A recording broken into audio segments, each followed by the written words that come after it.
长久以来，世人对佛法在男女之事上的观点存在着深深的误解。很多人一提到佛法中的淫字，便不假思索地认为所有男女之事皆为不敬，皆为邪淫。但实际上，在佛教的智慧宝库中，对世间万象皆有着精妙绝伦的开示，其中关于男女之事的阐述，更是蕴含着无尽的深意。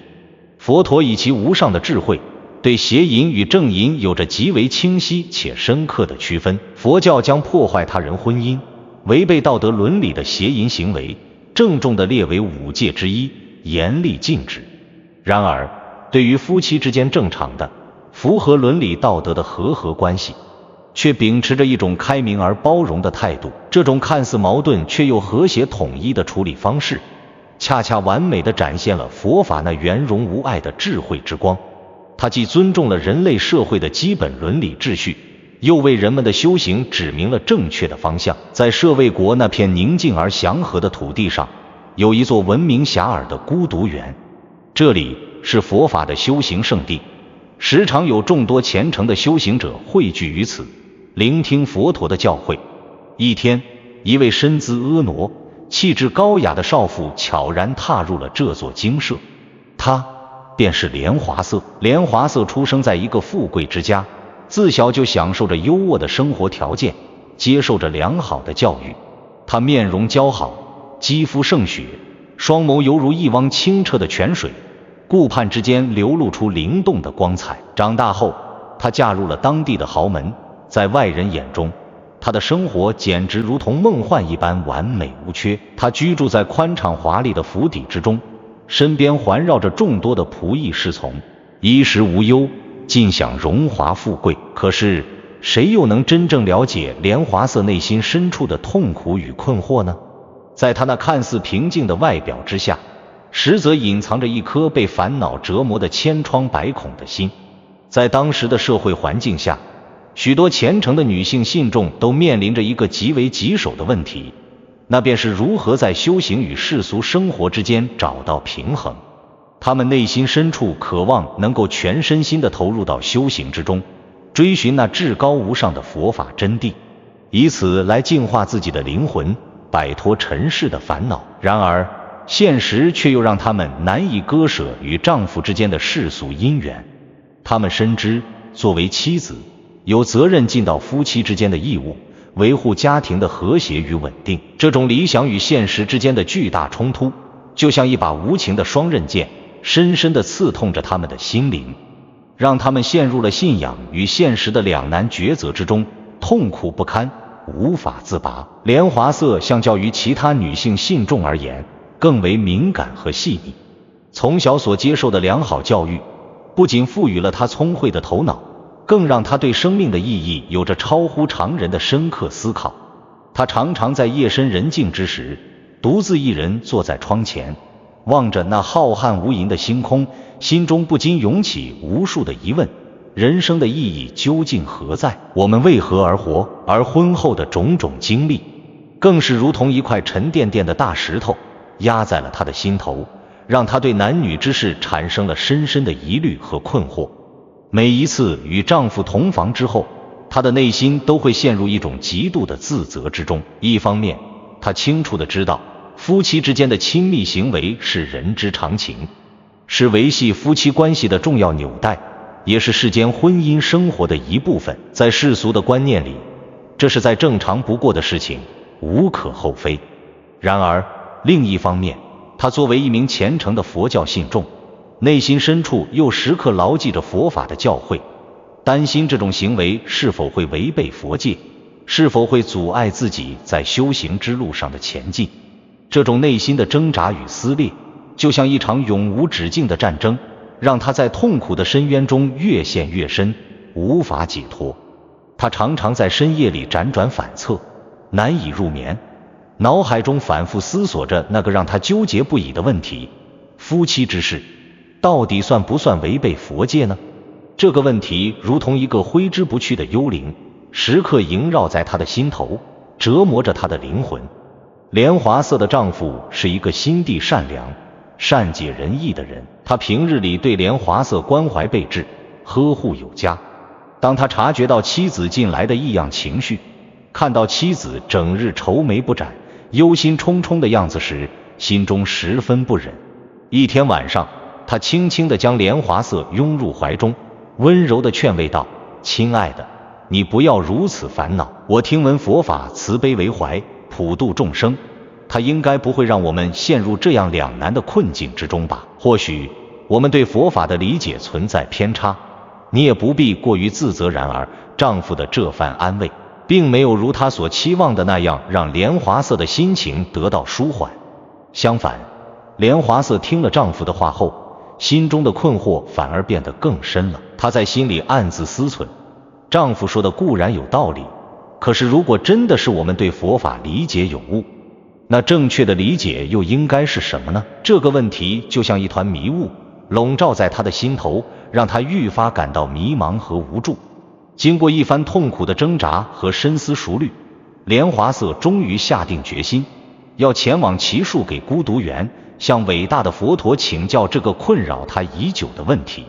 这一天，他早早的起床，精心的梳妆打扮了一番。他穿上了一件素雅的长裙，将自己的长发梳理得整整齐齐，脸上带着一丝淡淡的忧愁，但眼神中却透露出一股坚定的决心。他独自一人离开了那座华丽的府邸，迈着轻盈而坚定的步伐，朝着祇树给孤独园的方向走去。一路上，他的心情既紧张又激动。紧张的是，他即将面对伟大的佛陀，向他请教如此私密而又敏感的问题，心中难免有些忐忑不安。激动的是，他心中怀着一丝希望，期待着佛陀能够为他解开这个困扰他已久的谜团，让他能够摆脱内心的痛苦和烦恼。当莲华色踏入祇树给孤独园的那一刻，他立刻被眼前的景象所震撼。只见园内绿树成荫，繁花似锦，空气中弥漫着一股宁静而祥和的气息。众多的修行者们或坐或站，静静地聆听着一位长者的教诲。莲华色心中明白，那位长者想必就是他心心念念的佛陀。他怀着无比崇敬的心情，缓缓地走到佛陀面前，然后轻轻地跪了下来，向佛陀行了一个大礼。他抬起头，望着佛陀那慈悲而又庄严的面容，声音微微颤抖地说道：世尊，我心中有一个极大的困惑，长久以来一直折磨着我，让我痛苦不堪。今日我鼓起勇气前来向您请教，希望世尊能够慈悲为怀，为我解惑。说着，他的眼中不禁涌出了泪水，那泪水里饱含着他内心的痛苦、迷茫和对解脱的渴望。莲华色的这番话如同在平静的湖面上投下了一颗巨石，瞬间引起了在场众人的共鸣。许多女性居士们纷纷点头，她们的眼神中流露出理解和同情，因为她们也曾经历过与莲华色相似的痛苦和困惑，在修行与世俗生活的夹缝中艰难地挣扎着。甚至一些男性居士们也不禁露出了若有所思的表情，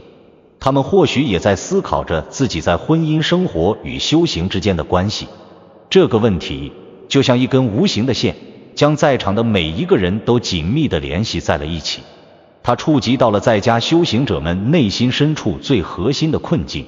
如何在这纷繁复杂的红尘之中找到一条属于自己的修行之路，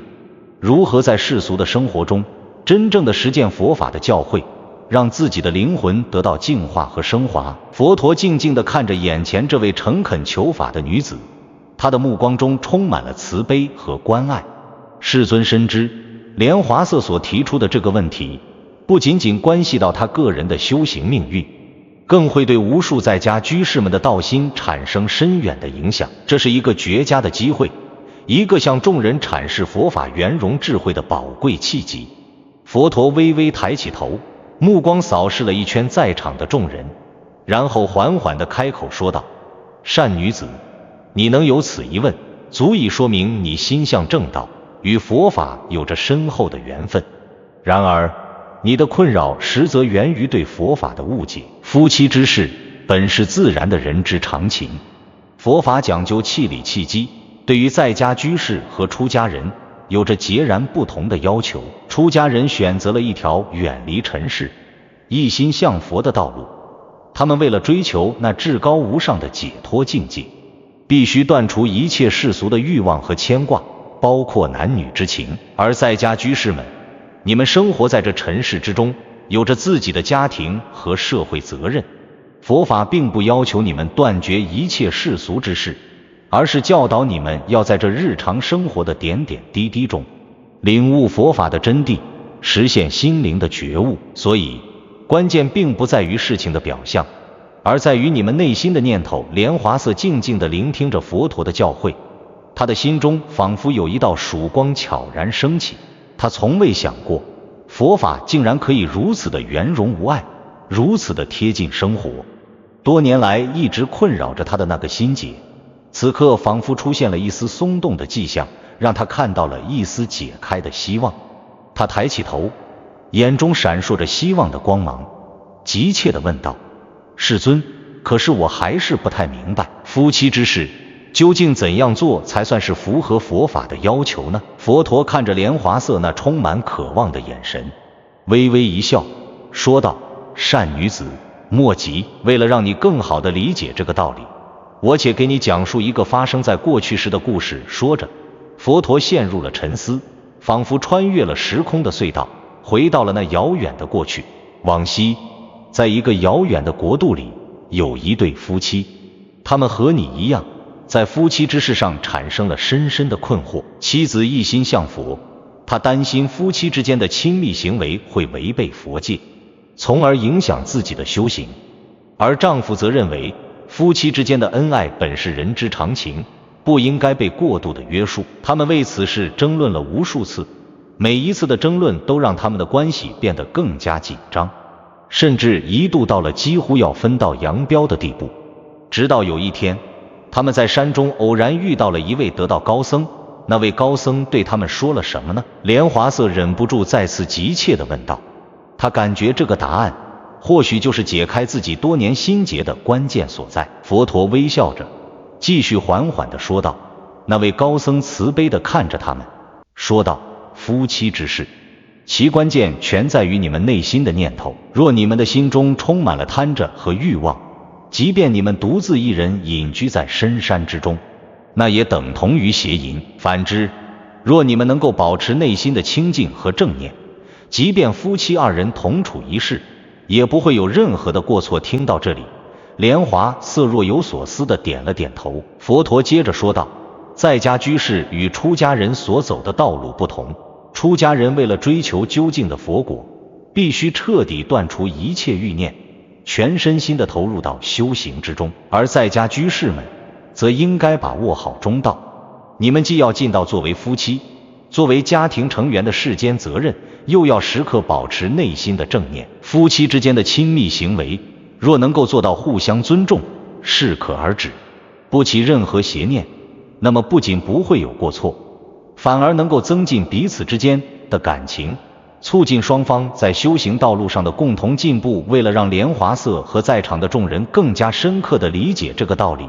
佛陀又引用了《玉耶女经》中的一句话：夫妻相敬如宾，即是最好的修行。佛陀解释道：为何这么说呢？因为在夫妻相处的过程中，你们可以通过彼此之间的尊重和关爱，学习如何克制自己内心的欲望，培养慈悲心和宽容心，从而增长智慧。夫妻之间的相处需要懂得付出与节制，而这本身就是修行的一部分。就如同饮食一样，若过度的追求美味和满足口腹之欲，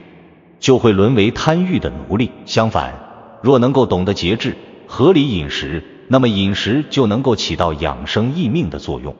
夫妻之事也是如此，关键在于把握好分寸。善生经中说：夫妻和合，当以正法。这所谓的正法，就是指夫妻之间要互相尊重，节制欲望，时刻保持正念。此外，佛陀的眼神中充满了慈悲，继续说道：苦、空的道理。你们看，人在年轻时容貌娇艳，身体健壮，然而随着时间的流逝，容颜会逐渐衰老，身体也会变得虚弱。曾经恩爱的夫妻，也难免会有分离的那一天。通过这些生活中的点点滴滴，我们可以深刻地体会到世间万物的无常变化，从而升起出离心，更加坚定地追求佛法的真谛。莲华色静静地聆听着佛陀的每一句话，他的心中犹如拨云见日，豁然开朗。他终于明白了，原来佛法并不是要否定人之常情，而是教导人们如何在这平凡的日常生活中找到修行的契机，实现心灵的解脱。他感激地看着佛陀，说道：世尊，我终于明白了，以前我总是觉得修行与生活是相互对立的，现在我才知道，生活本身就是一座修行的道场。我会以正确的心态去面对夫妻之事，将其看作是修行的一部分。佛陀欣慰地看着莲华色，微笑着说道：善哉，善哉，你能由此领悟，说明你已开启了智慧的法眼。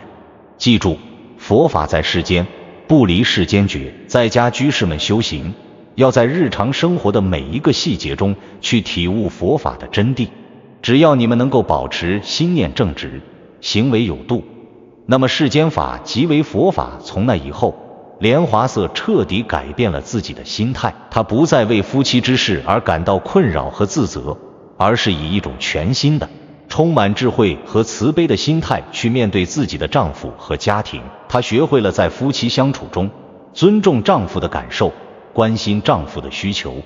同时也能够适当地表达自己的想法和情感。她把每一次与丈夫的交流和互动都看作是一次修行的机会，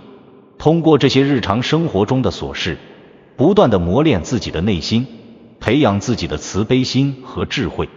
在家庭生活中，莲华色以慈悲心对待每一位家人，她对待公婆孝顺有加，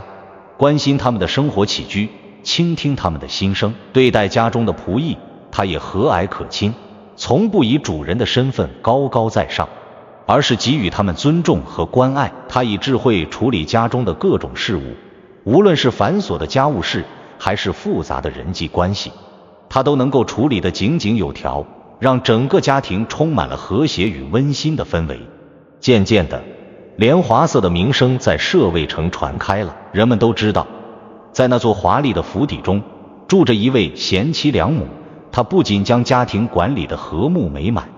更是一位虔诚的佛弟子，以自己的实际行动践行着佛法的教诲。她成为了舍卫城远近闻名的榜样，激励着无数的人在修行与生活之间找到了平衡，让人们明白了，真正的修行并非遥不可及，它就在我们日常生活的每一个瞬间，每一个微笑，每一次付出之中。这个故事告诉我们，佛法并不是要我们逃避现实生活，去寻找一个虚幻的世外桃源，相反，它教导我们要勇敢地面对现实生活中的种种挑战和困难，在这纷繁复杂的世间中，以正确的心态去修行，